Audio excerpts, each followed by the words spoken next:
look at Floyd. Like, Floyd spends money like it's a tap. Like, he's got a tap, just like unlimited amount of money. Money's just flowing. And even as much money as he's made in his career, which he's probably made as much, if not more money than any boxer ever.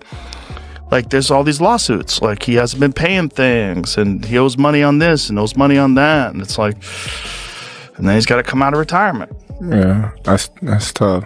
Yeah. That's tough. I think it's just the lifestyle that Floyd lived. Yes. I think he can't fathom to just live a modest lifestyle. It's like he got to be lavish. Right. He's got to have those videos where he shows you all the watches, where he opens the case up, you know. All the money. You got to show that he got $1 million in his backpack. And, you know, he got the latest watch and the latest car, and look what I just bought. And when you get into latest watches and latest cars, you get into that, like, boy, that money goes quick. Yeah. Bugattis are like $3 million. There's watches that are $3-5 million. That's crazy.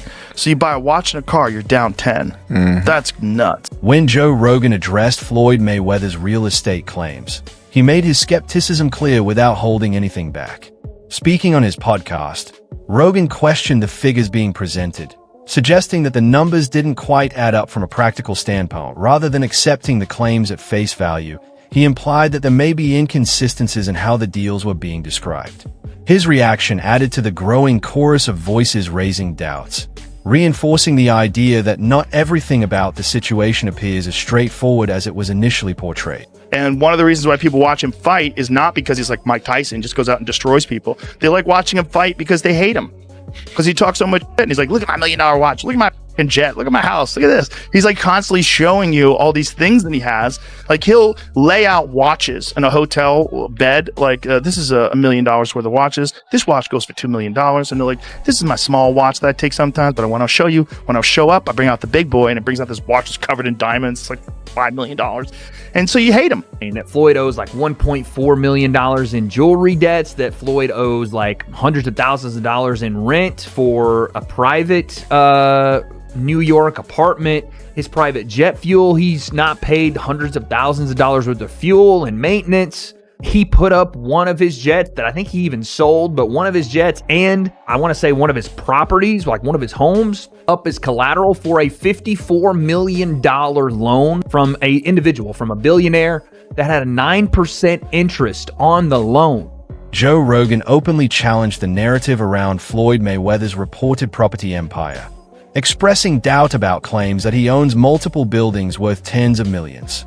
He pointed out that there's a clear difference between making bold public statements about wealth and actually having verifiable assets to support those claims. Rogan's remarks added a layer of skepticism to the conversation, suggesting that without solid proof or transparent records, such high-value claims should be viewed carefully rather than accepted outright. He owed that money to the IRS. How much does he owe?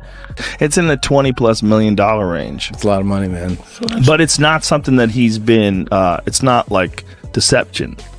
No. It's just neglect to pay. Neglect. And it's also like, I think, and there is like a truth to this. He makes so much money that there's probably a point when they're like, hey, it's time to pay your taxes. And you go like, all right, here's a check for $25 million. That's an incredible amount of money. And then they go, that's true, but you owe 50 more. And he's just like, that can't be right. I've given you $25 million. Yeah, he's bought over 100 luxury cars from the same dealer and always pays in cash. He has $15 million worth of cars. Congrats. You can sell those. That's where the narrative takes a more intriguing turn. Floyd Mayweather carefully crafted the Money Mayweather persona around limitless wealth, stacks of cash, luxury watches, and a financial empire that appeared untouchable. It became more than just an image. It was a brand that defined how the world saw him. However, behind that larger-than-life presentation, conversations within business circles suggest a more complicated reality.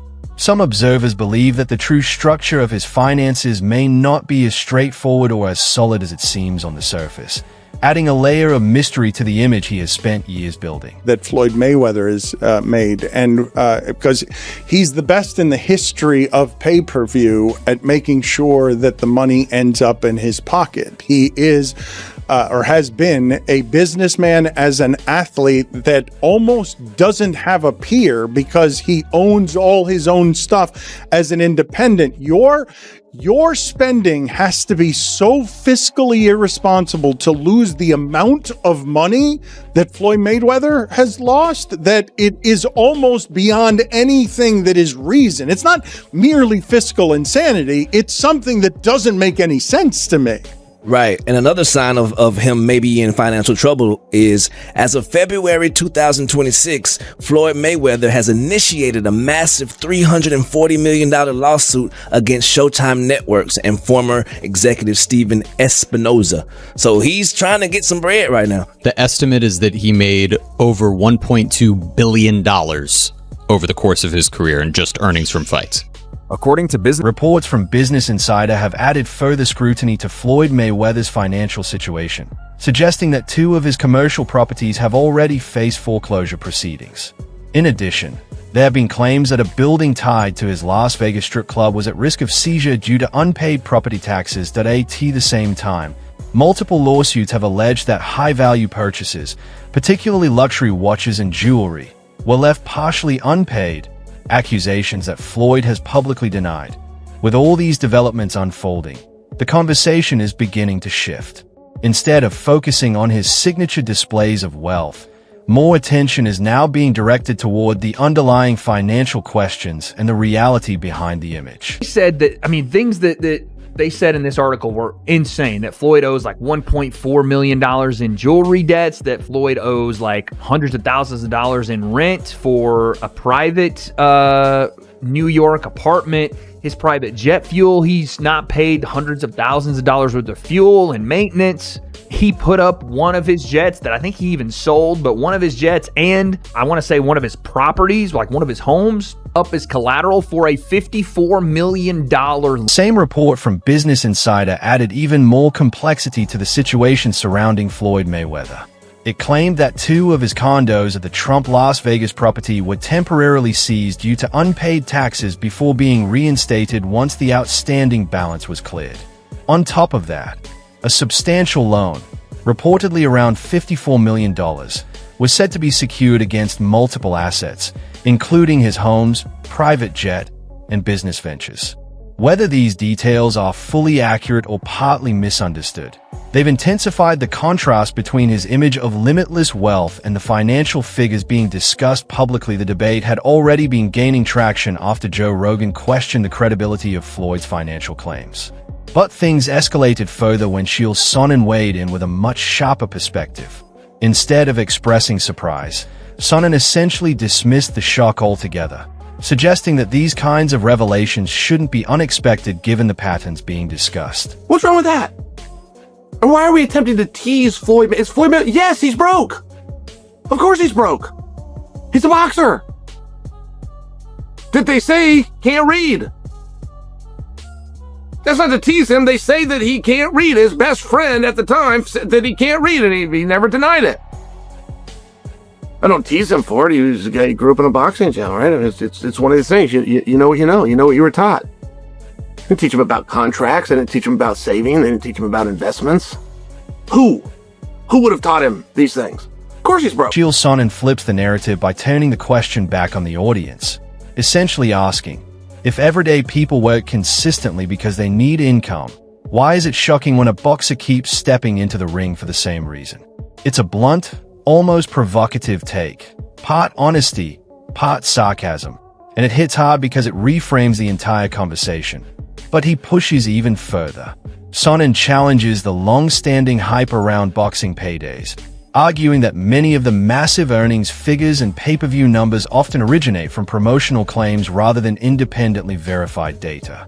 According to him, the actual financial records behind those events are rarely confirmed by the people who control the numbers.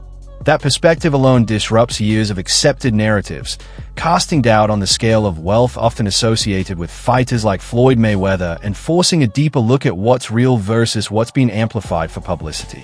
Gambling addict. He got baby mamas all over the... What do you mean is he broke? Of course he's broke. What boxer do you know that isn't broke? What a ridiculous question. But it's the fact that they're attempting to tease him. I mean, first off, they're asking the question. Look, I've told you until I'm blue in the face.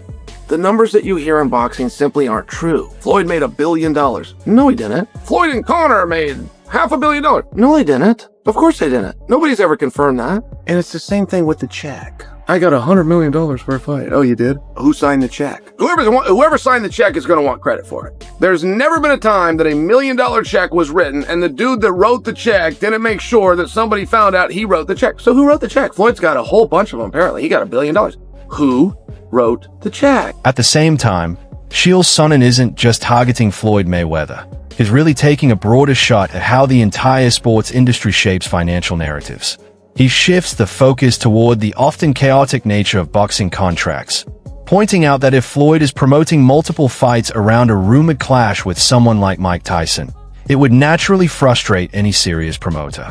In boxing, timing, exclusivity, and controlled promotion are everything, and overlapping deals can disrupt the entire business model. What makes it even more ironic is that Mayweather himself has previously criticized companies like Showtime for questionable business practices. Sonnen's point subtly exposes that contradiction, suggesting Floyd may now be operating in ways similar to what he once called out. It's less about one fighter's decisions and more about highlighting the messy, behind-the-scenes reality of boxing, where image, money, and control often clash. I'm only sharing with you, like, the numbers aren't what you think they are.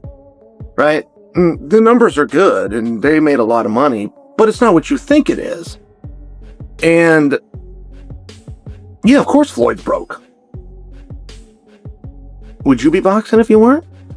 And it's very tough to be sympathetic. While critics argue that Floyd Mayweather has contributed to similar confusion, especially in events involving Logan Paul, the debate starts to feel like a hall of mirrors, with blame constantly shifting and no clear accountability. In the middle of it, Chael Sonnen ends up highlighting a fascinating contradiction. People may question Floyd's financial reality, doubt the legitimacy of reported paydays, and criticize the structure of his exhibition bouts, but none of that seems to diminish his pull. The truth is, regardless of the skepticism, Mayweather's name still carries undeniable weight. The moment he appears on a fight poster, attention spikes, headlines follow, and the entire combat sports world locks in. It's a paradox. His credibility may be under scrutiny, yet his star power remains intact, proving that in boxing, perception and influence can sometimes matter just as much as reality. Mayweather owes Logan Paul $1.3 million. No, he doesn't. Just to clear that up, no, he doesn't. Will Logan ever get the money? I think Floyd's broke. Floyd does not owe Logan $1.3 million. Floyd's promotion owes Logan $1.3 million. And now, of course, he's not going to get it. That promotion's already shut down. Allegedly, by the way. Chael Sonnen added more fuel to the growing Floyd might be broke narrative. And from there, voices like Jason Whitlock and Shannon Sharpe turned the discussion into something that felt like financial detective work, with a boxing twist. Whitlock leaned into the idea that a potential comeback from Floyd Mayweather could be less about legacy and more about chasing one last massive payday. As big names like Canelo Alvarez, Manny Pacquiao, and Terence Crawford entered the conversation, the focus quickly shifted to pure business strategy. Sharpe pointed out that only fights of that magnitude could realistically generate the kind of revenue Floyd would be targeting, essentially a short list of blockbuster, high-stakes matchups designed to maximize profit. Then Whitlock added an unexpected twist, referencing the Rocky mindset by asking, "Why do you fight?" That question flipped the tone from analysis to something deeper and slightly humorous, forcing everyone to consider whether fighters step into the ring for passion, pride, or simply the paycheck. Suggested on their podcast that Floyd Mayweather is talking about coming back, unretiring. He is. Because he's broke. Yeah. Let's play the clip here of Shannon Sharpe and Ocho Cinco. There are only 3 fights that Floyd can have. He ain't gonna have no Floyd Mayweather built his entire identity around the idea that wealth equals success, evolving from pretty boy into money as a living brand. That's why, as Jason Whitlock points out, even a whisper of financial trouble hits differently for him. When your whole persona is built on riches, any doubt spreads fast and hits hard. Voices like Dre shift the conversation into something more grounded, reminding everyone that headline earnings don't tell the full story.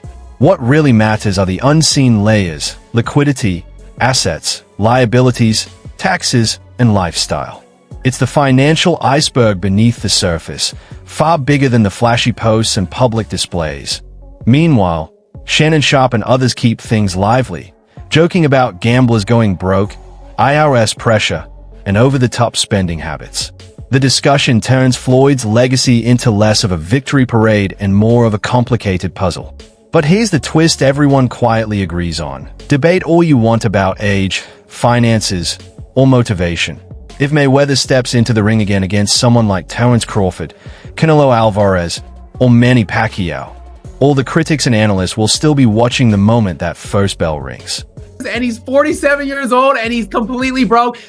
He's won the prize. This is, of all the idiots that we've seen out there, celebrities, actors, entertainers that have lost a lot of money, this guy would take the cake.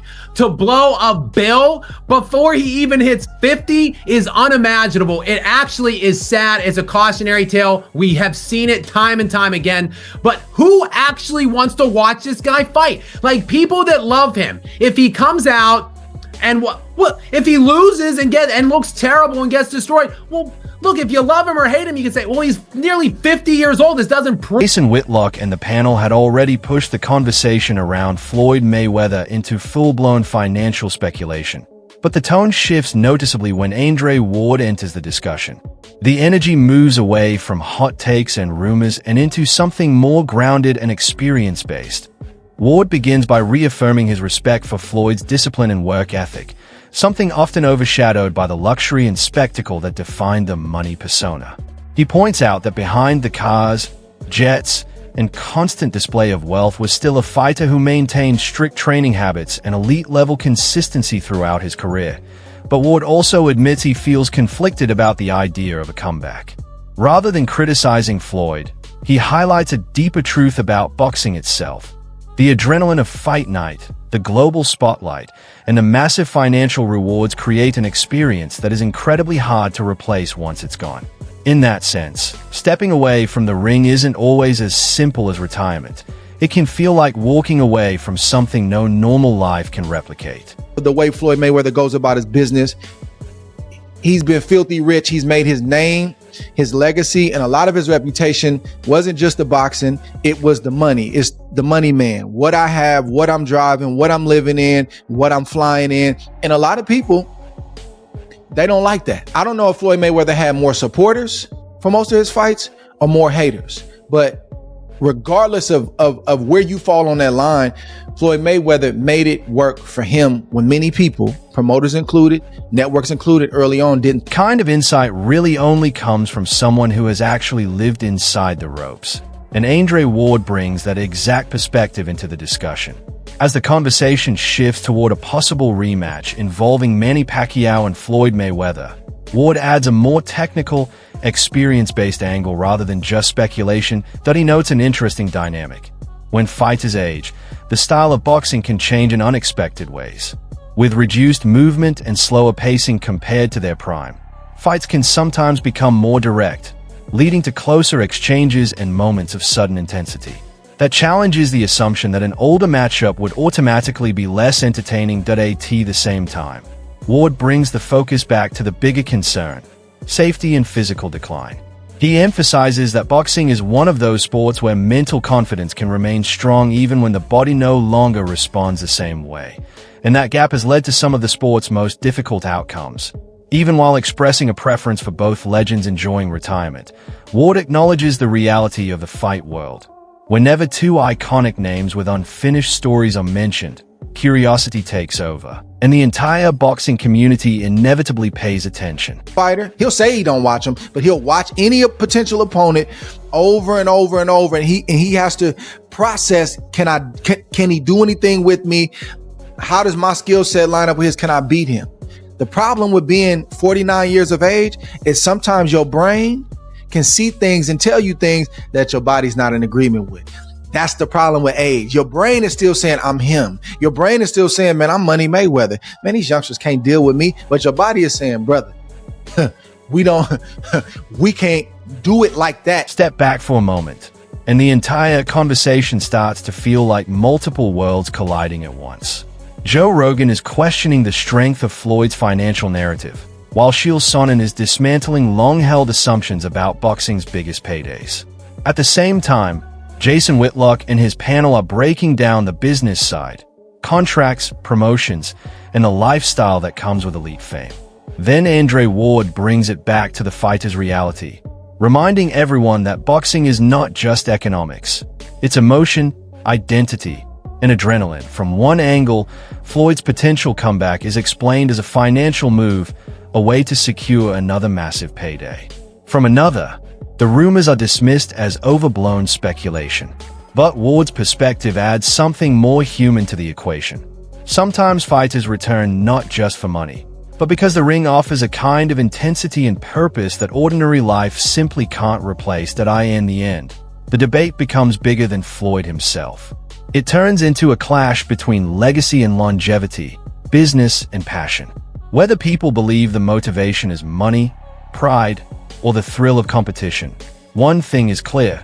The fact that everyone is still debating it proves the lasting influence Floyd Mayweather has on the sport. That's the struggle, and that's the danger of coming back at this age. So part of me wants to see these guys continue to make money. Part of me wants to see these guys, how do they do it at this age? Man, show me something. Show me how your mind can overtake the deficiencies you may have in your body at your age. But the deeper part of me, man, I want to see Floyd Mayweather and Manny Pacquiao on a beach somewhere, living off the fruits of their labor, helping the game however they see fit to help the game, and just watching the next generations do what they do.